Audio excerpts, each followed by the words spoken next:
Welcome. Well, you are at home with Jim and Joy, and you are an important part of our EWTN family, and we thank you for inviting us into your home. We have a great show for you today. You won't believe it. Our guest today will be Dr. Guarendi, a very familiar face and a very smart mind to all of you that he shares all of his counsel, his advice. He's a clinical psychologist, and he's an author of exactly 13 books, including Advice Worth Ignoring. Now, only Dr. Ray would come up with a title like that. So how tuning out the experts can make you a better parent. And many of our viewers know him from his EWTN TV show, Living Right with Dr. Ray, and we catch him on Saturday nights. Always. And his website is drray.com. Well, never dull when Dr. Ray is in the house, but we're going to have a great show, so stay tuned and don't go away. Well, this is a little odd thing to say, but I remember seeing Dr. Ray on a bookmark, and he was sharing with Doug Keck, and I'm not sure all of what transpired You there. came in the middle of the interview. Yeah. Right. So it's hard to say when you have somebody as your guest, you don't remember what he said exactly, right? But I remember he was asking Doug if he, lapsed from the church. Did you lapse and then come back to the church? And kind of the makeup of the people who do that. Do they come back? Don't they come back? Because why? Because what Dr. Ray does when he's your guest, he turns around and starts interviewing you, which I said to Jim, was it. I said, in a minute, he will start interviewing Doug, which he did. But he tried to pull that one time here, and I said, you're not going to. Anyway, we're setting it up to get him right when he gets on, right with Dr. Ray. I can't believe it. But anyway, Doug Keck, in response to Ray Guarendi's, interviewing him, which he wasn't supposed to be doing, said, no, I didn't lapse. I defected on sight. I defected on sight. That's an interesting phrase, a couple of words there together. Defected on sight. And so he said he was going to Mass basically because this woman, who it wasn't his wife at the time, he really was attracted to this woman who would become his wife, and she said, well, if you want to meet with me, I go to Mass on Sunday. And so he said, well, it's kind of hit and miss with him, so I'll be there, But his heart really wasn't there. His heart was with her, but not necessarily with the Lord. So he would be present in the Lord's house, present at Mass, or whatever else, we're offering as the Catholic Church. But he's saying, but I defected on sight. I really wasn't present. I wasn't there. So many people, and I, myself among them, wondered when that term came up, the new evangelization, because evangelization has been a big thing in my life. So I was like, what's with the new evangelization? Like, what are you talking about, a new event? Are we changing the gospel or something? Or something? We can't do that, but what's a new evangelization? And the whole idea of that is that those who have a memory of the faith, or those who were brought up in the faith to some degree but have departed from it, that we need to hear the gospel again. Nations and people and communities need to hear Jesus again, and the good news that Jesus has established a church through Peter and through the apostles, and the wonder of the sacraments. If we only understood what the sacraments were, we would never leave the church, especially the Eucharist. But Doug said, I was defected on sight.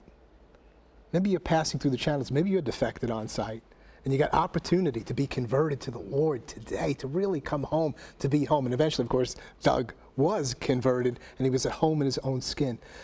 We need to pray not only for people out in the world, but people in the church. Right. People in our own families that might appear to be Christian, committed people, committed Catholic people, but aren't. Such were some of us, maybe many of us. And so let's be clear that the new evangelization is for those people, and that many of us have people that have defected and have lapsed from the church. You don't see them, but there's many, many people. Maybe we defected as parents. Right. Maybe we've defected as a true husband and wife. a wife, right. And so if we've defected in any way, even now, today, cry out to God, come home, come back to the church truly, go to confession, get the absolution and remission of your sins. It could be one of the greatest days in your life, but don't play Catholic. thank God that they're around. Right. At least they can catch some of the rain coming down. I think it's better to be on site and defected than lapse totally. Right. I want to say something about that because, you know, people think, well, that's a bad thing. You know, I'm going to church, but I'm like just in body only. I'm not really there. But the power of the graces and the mercy that God comes to people who stay in the church, and even though they might not feel a thing or think the church isn't doing anything for me, and my pastor's the worst preacher, and they play the worst music, whatever you think is going down. No, whatever you think is going down, you get there and the graces are there. You stop going, and you watch all the forces of hell and darkness, they're going to be at your back door in a minute. And so stay in church. And if you need an awakening, pray to God, Lord, awaken me ever more fully to you in this day and in this hour. That's good advice. Hey, we got some good advice. Dr. Ray's book is Advice Worth Ignoring. Advice Worth Ignoring. EWTN favorite Ray Guarendi. Dr. Ray Guarendi is here with us. drray.com. Don't go away. Plenty more to come.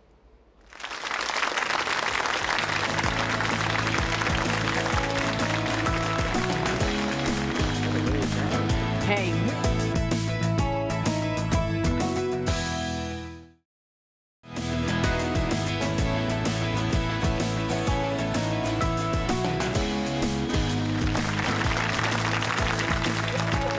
Well, you're an important part of our EWTN family, and we know that family life and family issues are not always nice and neat and pretty.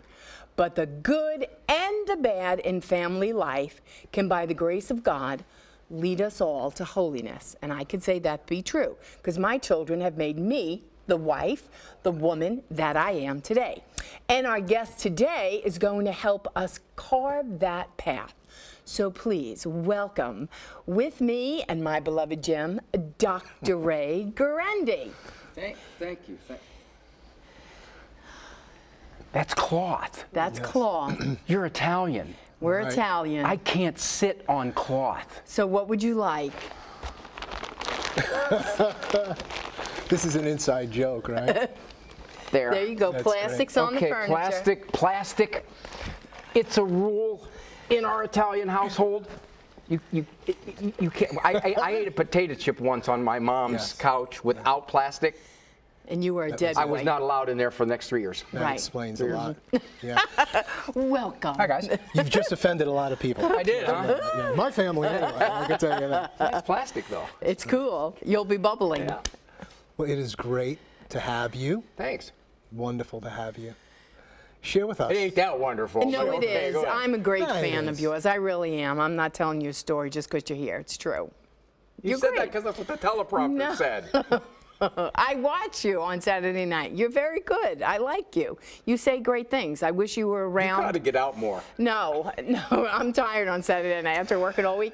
But no, you say things that I wished that I would have heard from the experts when I was parenting, right? Because you think as a mom, my parents didn't know what they were doing. I don't need to practice any of their things. But the experts, this is what they say. And so I need to listen. Like, I don't think my mother had 8 kids. I don't think she ever knew the term, terrible twos. She didn't know terrible twos. We didn't know the word timeout. She didn't know the word timeout. So then when, all that stuff was coming down the pike, the psychobabble pike, and this was, the child needs timeout. And she would say, no, he doesn't. He needs a spanking, and he needs to, snap out of it. But that was her advice. Unsophisticated. How unenlightened. Right? And so tell our family out home about your new book, Advice Worth Ignoring. Where'd you come up with a title like that? Because the experts have created a tsunami of theories, of notions, of enlightened psychological correctness, and it's had an effect on parents. It really has. It's helped them a lot. They're more insecure, they're more guilt-ridden, they have less self-confidence, less resolve, and less authority. That's it. And Your mother did not second-guess her motherhood. no. Your mother was mom. Okay, I'm not just saying you kick the door down, I'm back kid, and I'm ticked, I'm in charge. No, I'm not saying that. But I'm saying what has happened, and you can see it. I had a call on the radio show today where the guy said, He's a family practitioner. He goes, I don't want to go to the mall because I see these parents, first of all, not being able to handle their children, sitting down and reasoning with the 2-year-old. Excuse me, Butkus?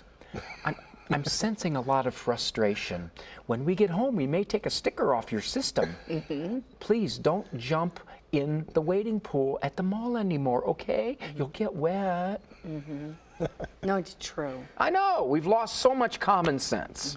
That's why those people put plastic on their couches, because they let them jump in pools and then go back out. And then they could come home and sit on their couches. I had to do this. You did? For your show. You've been doing really this show 3 appreciate years. that. Really. That's 3 right. years. Not one time plastic on this couch. You call yourself an Italian family. But we're at home. See, part of this, I'm Irish and German too. So it's a mixed household. So we have the couch just minus the plastic. Your parents allowed you? Yeah. Yeah, that was big. Ooh, yeah. Yeah. Stepping outside. My father thought it was good to mix the blood. That's what he said. He said, he's Italian? I said, he's Italian. Because, you just, I guess you thought I should marry a German guy. But Mother Germans Angelica don't was talk. Italian. She was Italian. Rizzo, She was yeah, good. absolutely. Yeah. So Italian's good. Never married. Never. She wasn't. No, she wasn't. See, That's why you're the host. You know these things. Italian girls. Well, I don't want to. See, I'm going to stereotype. You're going to say, I'm not. I just did the plastic, man. You're I you're had the one Italian saying sisters, stuff. right? So I had Italian sisters, right? Beautiful girls, everything else, but they can whack you if they want to. I mean, they're tough ladies. Yeah. So. Oh, yeah. He didn't marry an Italian girl. He was afraid to. He was. So what's your advice about advice? Why can't we receive advice, or is all advice bad, or how do you analyze advice, or what are you talking about? Somebody said to me once, who do you think you are? You're writing a book as a supposed expert telling us, your advice, to ignore this stuff. Isn't that advice? I said, it is. The difference is, what I'm saying is, whatever I offer you in this book, you ponder it, you think it over. If it melds well with your family and value system and your morals, consider it. If it doesn't, ignore it. The problem with so much expert advice nowadays is that if you don't do what I told you, don't say that your child is not going to be on an afternoon TV talk show 22 years from now. It always comes with this frightening warning somewhere down the road, because it's going to bury down inside the child's psyche, and you're going to have to wonder where you went wrong. Right. That's frightening. If I had to concoct a set of ideas to make parents nervous, I couldn't do any better than that. So start early childhood, teaching, education, advice. Like one of the sections you have here is personality is formed early. You say that's bad advice. So many of us have heard that and we think this kid's set You at age damaged 3 him or by 5. 3, yeah. So it's not set early? How old were you when you came? Oh, I'm interviewing you. See, I'm sorry. It just See, this you do. happens. When you came into the Catholic Church? Well, I'm a revert, so I was baptized. I became born again by water and the Spirit in the Catholic Church. So I came into the Catholic Church then. In the Catholic Church. But you had left. Yeah, the problem was I wasn't converted. Okay. Besides that infant baptism. Was it safe to say that your personality radically changed as you came to understand Christ through the church? Right? Yes. Different person. In a lot of ways, you're a different person. Yeah. Well, according to much psychological theory, Right. that by the age of 5 or 6, and this is old stuff that goes back to Freud. Right. Okay, Freud basically said in the first 5 or 6 or 7 years of life, there are certain things that a child has to go through and successfully navigate, and if not, then there are problems that come later in life. If, for example, you don't successfully navigate the oral stage, Right. you become TV hosts. Thank you. It could happen. Or you mess up during potty training. That's right. Oh, my goodness. That's why I got the plastic. Right. My mother used to say, this is what she said when, and I can remember having this conversation with her. Thank God she loved me. I would say, Freud says, and she'd go, Freud schmoid. I don't know Freud schmoid, because she raised 8 kids without Freud. You didn't say that. No, You didn't say Freud said. You I'd didn't. say, Mom, because you want to do it better. Like maybe she didn't know, and there was something new, and it was, academic as opposed to natural, and you think you need the academic info, like, this is so much better than what you did, Mom, and she was what are your credentials kind and anyway? patient. Okay, you know what the psychological stretch is? Have you ever heard of that term? Yes, Psychological stretch? yes. You did?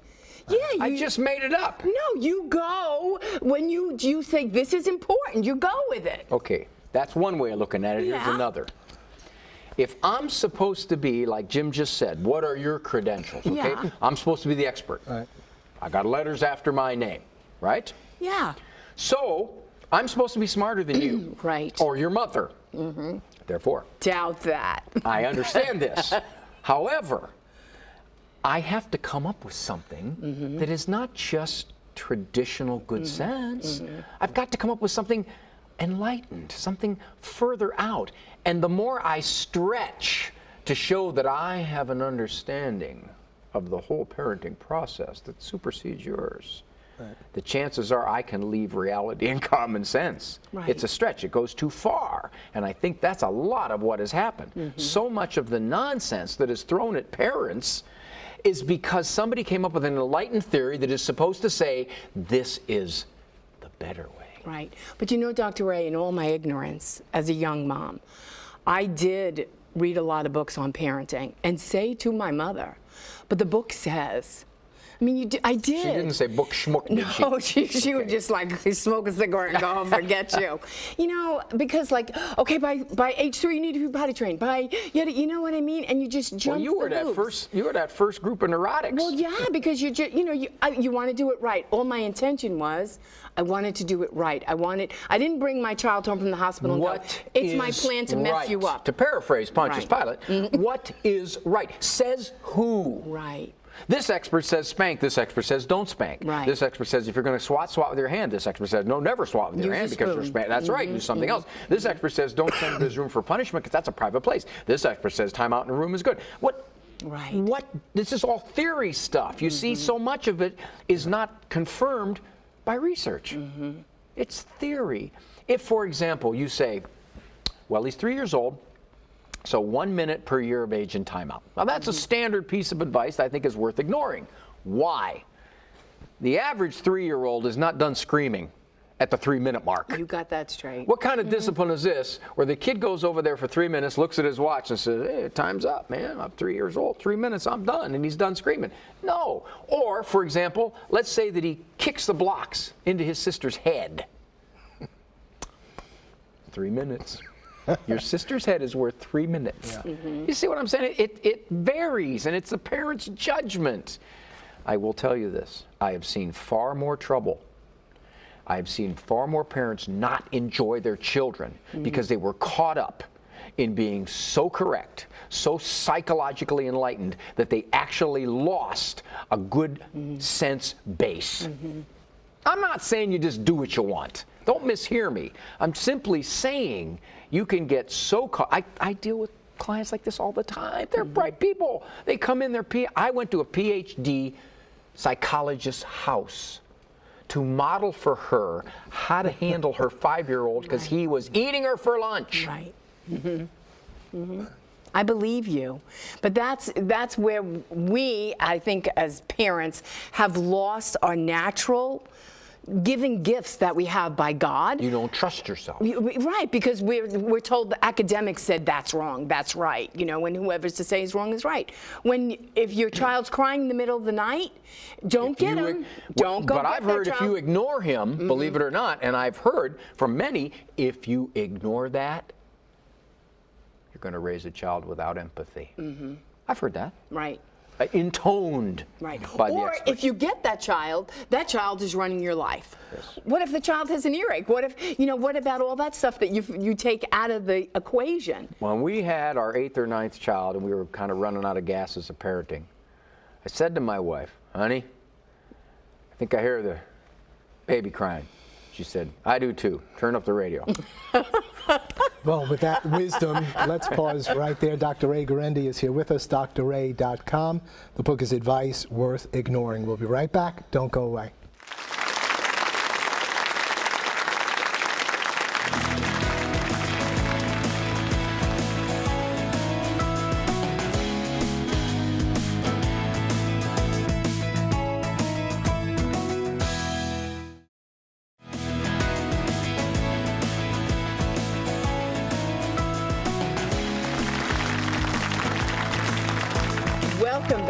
Well, we're here with Dr. Ray Guarendi, and we're trying to have a wonderful interview, although he's a difficult subject. He's a clinical psychologist who deals with parents and children and all their stuff. He even deals with hosts. So you want to get his new book. It's called Advice Worth Ignoring. I think that's a great title of a book. Pretty smart coming from a man like you. Yeah. Where's the camera? So we talked about some of the advice in early childhood development, right? So I know you have a section about moral issues with parents. Can we just hold that 1 second? Yes. I never do that because this may be jumping way ahead, but the early years, and I don't even know if it's covered in your book, probably is, but early advice, I mean, we can't even designate our child by virtue of their physiological anatomical makeup, whether they're male or female. Right? I mean, that's advice that you get now. Yes, that is true. I mean, this is the ultimate in terms of you can't trust yourself and nobody's going to, I mean, That's if you don't exactly get right. that. If the child says, I feel like this, then that is to be taken automatically, ignoring the natural developmental confusion that every expert will tell you is there. Couple of things. Yes, children have different temperaments. They are all wired different.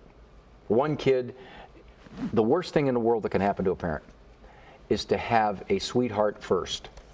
Ruins the rest of your parenting. You think you're God's gift to child rearing, and then Cujo comes along. Normal child. But compared to the first one, who you thought, well, geez, I'm so great. I'm a natural. All right. So temperament is wired into kids, and they vary widely. Early years are critical too, especially in development, all kinds of things. My point is they're not the be-all, end-all of someone's personality. Christians, many, okay, let's use this example.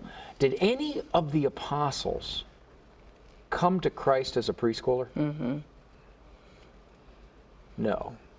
They had a radical transformation of their personality, their goals, their purposes as adults. So that's kind of like telling the Holy Spirit, you know, if you'd have just got me before kindergarten, I think you could have changed me. Right. Exactly. So that's one point. But you know, I remember that as an adult, thinking that Jesus was a self-improvement program. And even in the church, it invades the church like, well, we in a women's Bible study, today we're going to take a personality test. And we're going to find what personality you are. Are you a dog or an aardvark? No. Are you sanguine? Are you choleric? Are you whatever, phlegmatic, yada, yada, yada, whatever they say you are. Well, I knew what I was. I was a sinner who needed to be saved. I was a woman who needed to be delivered from myself and converted. You could put any title you want on it. You're too hard on yourself. No, we don't. And this is the point. We don't get to live the way we want to live and have a term for it. When a child is 2 and he has bad behavior, he's just having the terrible 2s right now. Well, who's in charge, the child or you? Aren't there terrible 2s? No. They're called that because for the first time, the child is actually starting to realize that mom or dad is not God. So they push a little bit. But you ask any parent, 3 is much more pushy than 2. And 4 is even more pushy. Exactly. One mom told me that 16 is the terrible 2s times 8 plus a driver's license. Okay. You brought up a point, Jim, I wanted to chase. I was in a meeting one time. We were talking about an out-of-control adolescent. They were assessing the parents. And the master's counselor said, we all know that when parents put their standards too high, children will rebel. Now that is a common notion out there. Now think about this. You're trying to raise a child with virtue that is not reflected in that culture. And you're told that your children are going to spit it out because your standards are high. Right. People will ask me this. They'll say, well, can you have standards that are too high? Can you be too strict? It's hard to do if you're loving. Right. If you're a loving parent, your standards are your standards. You don't hit your sister. That's a standard. Right. Now, is that too high? Okay, you can push her down twice and yell at her once. Don't want to have my standards too high. Biting is good. That's okay. Yeah, We'll biting is okay. Right. Yeah, exactly I my know. point. Yes. Or this one, Jim. Well, isn't it normal for 14-year-old girls to get really kind of snotty, you know, whatever. The question is not, is it normal? The question is it good? Right. But see, what we've done is we have replaced is it right and good with is it normal? Right. My kid's room is a landfill. Oh, all boys are like that. It's all a swamp in there. You know, EPA's been in here 9 times. But it's not good if you as a parent say, I don't want him treating my house, my room, his stuff that way. But you know, we see it as the culture goes. You know, we run a pregnancy medical center, and in adolescence, everyone is having sex. All the children are, so put them normal. all on birth control. Normal. Is that your normal? Is that your morality? What if that isn't your morality? Then you are making the standards too high. That's exactly because right. everyone's just participating in a course these days. If your standard's here, and the culture's doing this, you haven't moved. But look what's happening. The gap is getting larger and larger and larger and larger and larger. And you have to have tremendous stamina to go against that culture. Right. Because your children will look at you and say, how can all those people be wrong and you be right? Right. And Mom, everybody's doing Exactly. it, right? That's what they say. You have to have incredible strength. If my kids go bad, and by the way, can I brag a second? You don't want to use national TV to brag, all right? You don't. But this happened the other day.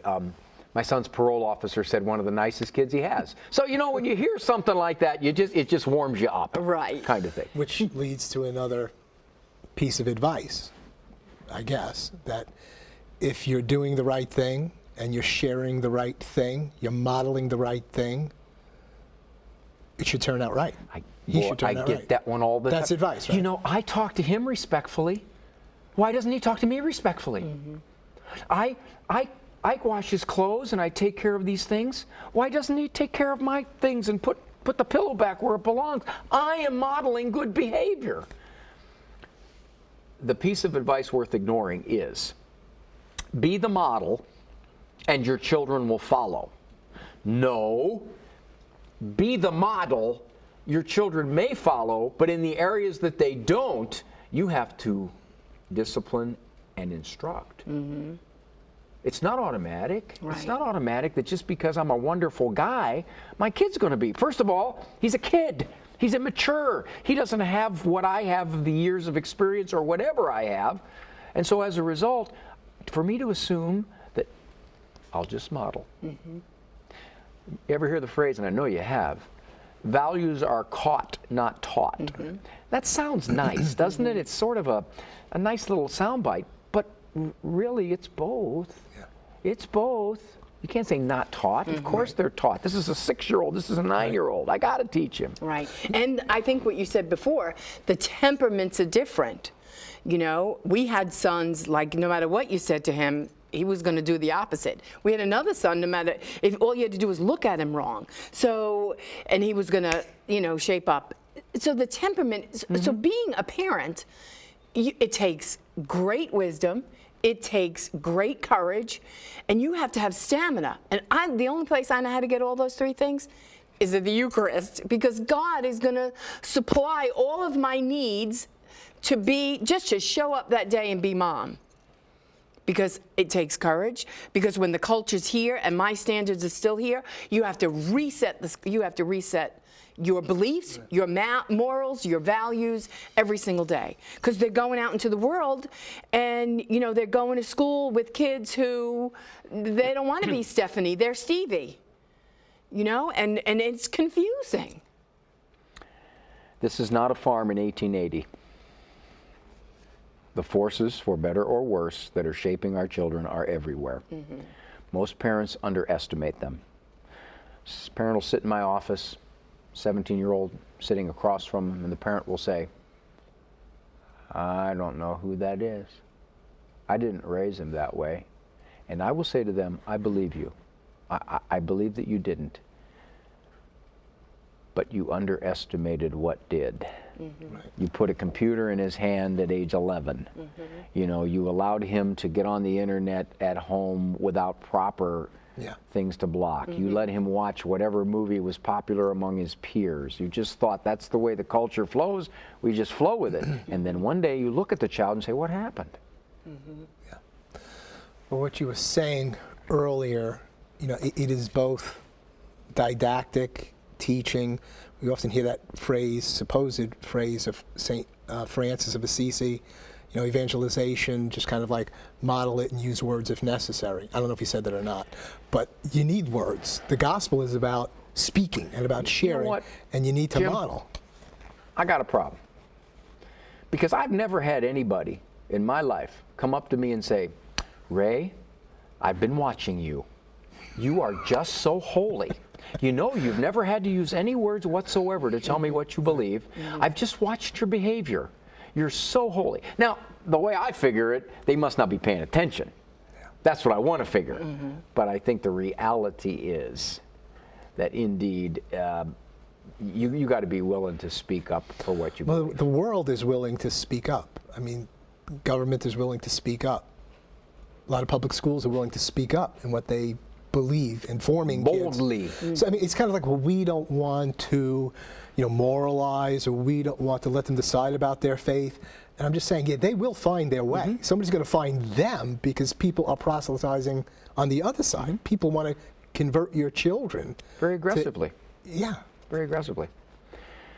One of the saddest things that happens, and I know this among your audience here, is that faithful Catholic parents who have done all that they knew to do to raise good, God-seeking kids have watched 3 of 5 of their children leave the faith. Or one is living with her girlfriend or her boyfriend, and they're thinking, what did we do wrong? What happened? How did we fall short? Will you answer some yes or no questions for me? Sure. Okay. Is there a God? Yes. Is Christ God? Yes. Was he sinless? Yes. Could he perform miracles? Yes. Did he have a perfect understanding of human nature? Yes. Right. Could he get most people to follow him? No. And I always look at a parent and say, so you think you're better at this than the God man? You can't do a miracle.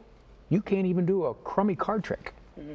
Yeah. But you see, we tend to think that there's a guarantee that if we pray the rosary in Aramaic while we levitate above broken glass, that this guarantees that our children are going to embrace the faith. It doesn't. Right. It may be a good thing and it may raise the odds, but it doesn't guarantee.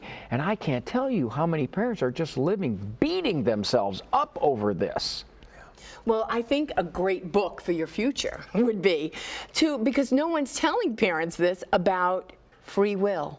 I didn't like it when I got it that my children had free will. Believe it or not, I didn't want them to have free will. I wanted to control them so I would look good and they would be perfect and all would be well, right? And the great reality was when our children defiantly and disobeyed, Jim said to me, which was a great wake-up call. He said, "Hun, God couldn't get Adam and Eve to obey. They were in paradise. What makes you think?" And I was just like, yeah, wow. And it was helpful. It was comforting to my mother's heart because, you know, you're thinking, and I do believe this, love wins. In the end, love wins. You have to reset the rules every time the rules are broken. But like you said, if you do your best in love, I think you have a better chance of getting a better result. Maybe. But then there's free will, and that's scary. I tell folks, of my 10 children, I got some probably going to serve the church. I got some could serve time. Right. Wide differences. Right. Right. So you've got to, how do we train our children or model for our children and yet respect the free will, places where the Lord doesn't even go, it seems, you know, because I've seen some cases that have been so very, very hard and have turned out so badly, and I felt like the Lord said to me, you know, there are places that I don't go, you know, like there's choices that are here. So how do we instruct, share soundly, yet respect free will, and not go on the other side. Well, they're just going to make their decisions and let them find their way. It's not necessary for me to do whatever. They're going to make their choices. This is how this works. Where's the balance? Where's the wholeness in it? If I am responsible for you, I had a call on the radio today where a mother said her 15-year-old daughter was getting into witchcraft, getting books and loading stuff down from the internet. I said, you have to stop her. Well, yeah, but she'll get resentful and she'll just want more of it. I said, but you're going to stop her from hurting herself. That's what you're going to do. As a parent, I'm responsible to stop you from hurting yourself. Okay, once you're out, I can't do anything about that, how you choose to live your life. But here, my responsibility is to stop you. You know, another thing, Jim, we tease a lot about being Italian. And if there is a persona of Italians, they're very affectionate. Touchy-feely, kissy, huggy. I always tell guys, for heaven's sakes, hug your son. It's not me. I don't do that. Well, then you better do it. Okay, don't sit here and go, that's not me. That's basically saying I don't want to do it. Yeah. Hug your son, kiss your son. When my son was playing basketball, he was about 15, 16, he's a sophomore. I'd go up to him before the game, right in front of every one of those boys, and I'd hug him and I'd kiss him on the neck and I'd say, Petey, try not to stink the joint out. But he said, Dad, a lot of my buddies came up to me later and said they wish their dad would do that. So you can't underestimate affection. It really covers a multitude. If I'm going to be strict with you, which is another factor in teaching them those morals and values, I got to reinforce how much I love you. Right. And nothing says it better than affection. Nothing. That's good. Speaking with Dr. Ray Guarendi, drray.com. The book is Advice Worth Ignoring. We'll be right back. Plenty more to come. We're holding them over for our final segment. We'll be right back.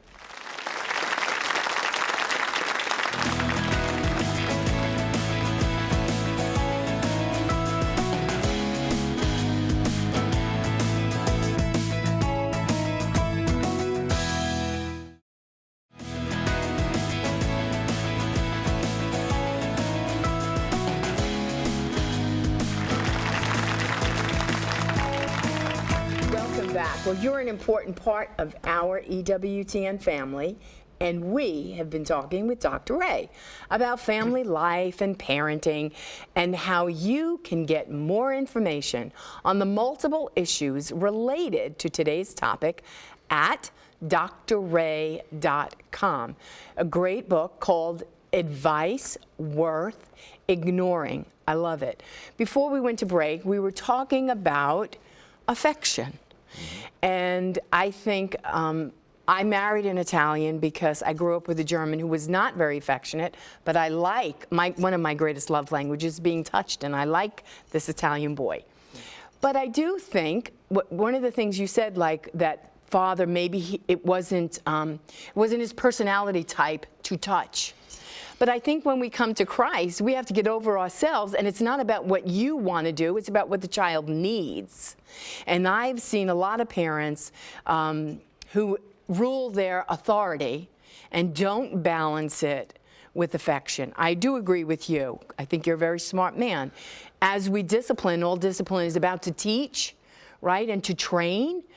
Is that if you have to discipline or spank or time out, whatever your thing is then you have a teachable moment where you can be affectionate to your child and say, I love you, I don't love your behavior, or whatever your deal is, but to be affectionate.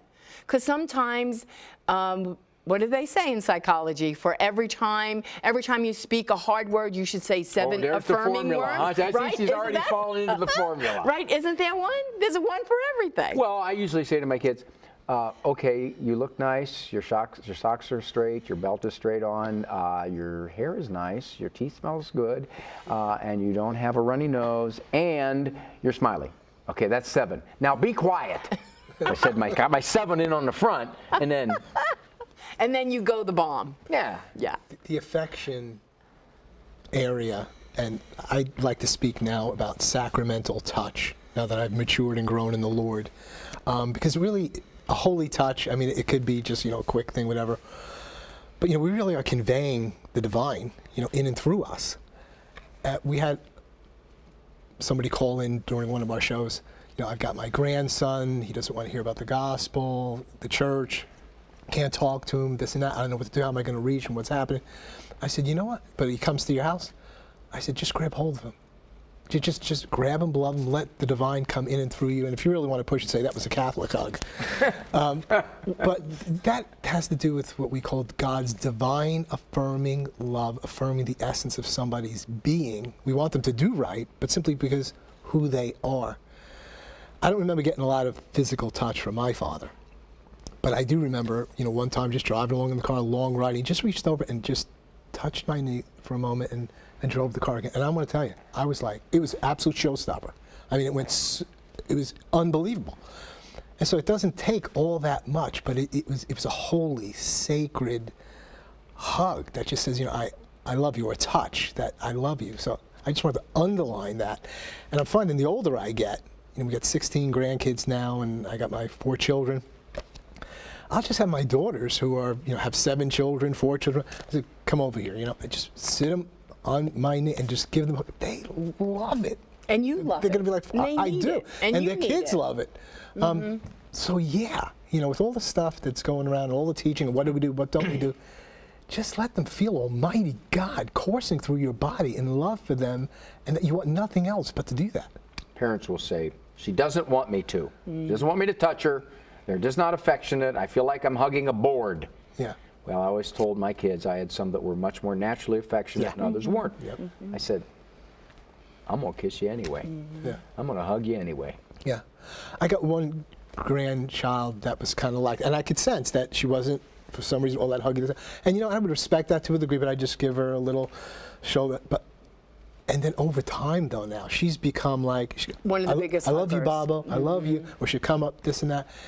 And it's just a beautiful thing. That might be the key things they remember when we're gone, that this, in our pregnancy medical center, right? We saw 1,000 women last year, 40% of whom were coming thinking we're an abortion center because we're called Her Choice. And periodically I would share with some of them, or counsel them, or give them some guidance. And I mean, that may have been one of the first times they've ever been with a man who wants absolutely nothing, when charging them anything, don't want anything at all, and just to listen and to be with them. So sometimes it's not a whole bunch of theology or indoctrination, and we need to do that too in terms of catechetical teaching. I mean, somehow we're made in the image and likeness of God, and women and boys and girls can discern clean, pure love. They can. The experts have done a wonderful job in convincing parents that discipline is mean. The discipline is something that you have to do, but you should really try to avoid it at all costs. Hence you reason, hence you use sticker systems, hence you use win-win scenarios, you use iMessages, you use active listening. Yeah. There's a simple relationship. If you have loving authority, you don't discipline anywhere near as much.